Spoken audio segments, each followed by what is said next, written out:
Hello, everyone. I hope you're all well. Today, we are going to talk about the world of work. We are going to talk about the two types of professions, of how people get classified. There are people that are classified as generalist, and there are people that are classified as specialist.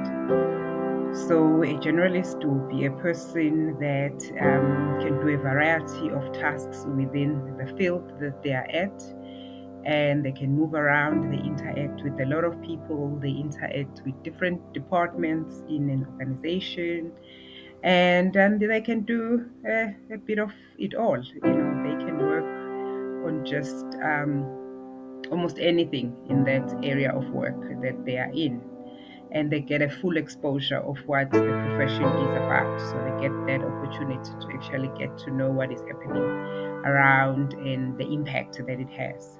Whereas a specialist is a person that just focuses on the one aspect of the profession, and they just do that. They learn whatever there is to learn about that area of specialization. Some people choose it based on their qualifications, but they just choose to only focus on that.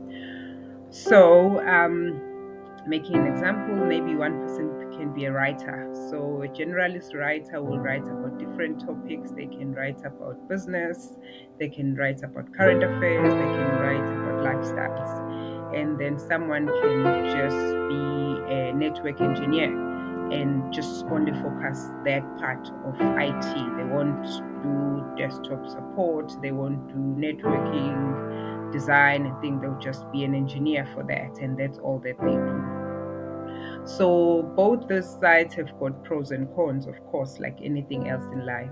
So a generalist will be more collaborative. So he's able to work with a variety of people in the organization. So they will generally have people skills, and they are able to move more into leadership role, because then they're able to deal with different types of personalities, a variety of challenges that they must solve, solutions that they must provide in the organization, and they can always apply the out of box thinking and out of the box thinking. So they are able, because they are faced with a wide range of challenges, which makes them think differently, or be more flexible depending on the needs of the job.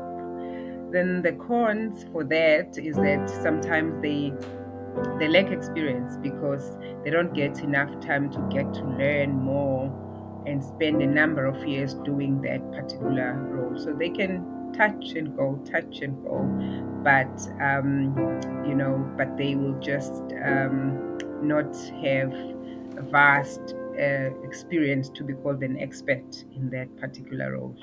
Another thing is they're likely to suffer from burnout, because this job can be very demanding. You're dealing with various projects, you're dealing with various people, personalities, demands, etc. So they are likely to suffer from um, burnout. And later in life, should they want to specialize or to start a business, it will be very hard, because in the business world, you need to be a specialist in one thing. So it's very hard for them to choose an area that would be their niche, to say this is what I specialize in. On the other hand, the pros of being a specialist is that they earn high salaries, because they are specialists in the field, so they are regarded as an expert, and they can grow and just be known that that's what they're good at, and everybody will want to spend some time with them, or whatever projects that the business has. So they will look for that particular person to come and run those shows and run those events or projects that the organization have. And then maybe there's less competition as well, depending on the field, of course, that they chose. But it is always hard to get experts in the field, and if you get them, you know that you're going to have to pay a lot of money for them, and then it's good salaries for them, right? However, the cons for them is that there might be limited positions for that role. You might not be able, so you'll end up being stuck in one organization because there's not a lot of you that are needed and that are in demand for that role.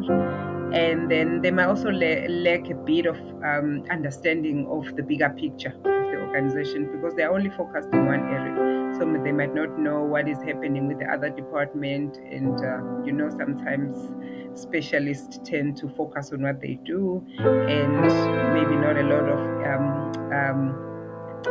interpersonal skills because they don't really spend a lot of time with people. They spend a lot of time with books and research and whatever that they are busy with. And another thing is that it forces them to be always knowing what is happening. So they must always keep themselves relevant. Otherwise, things change. The world has evolved. So they might struggle maybe in the future if the speciality they chose become obsolete. Things change.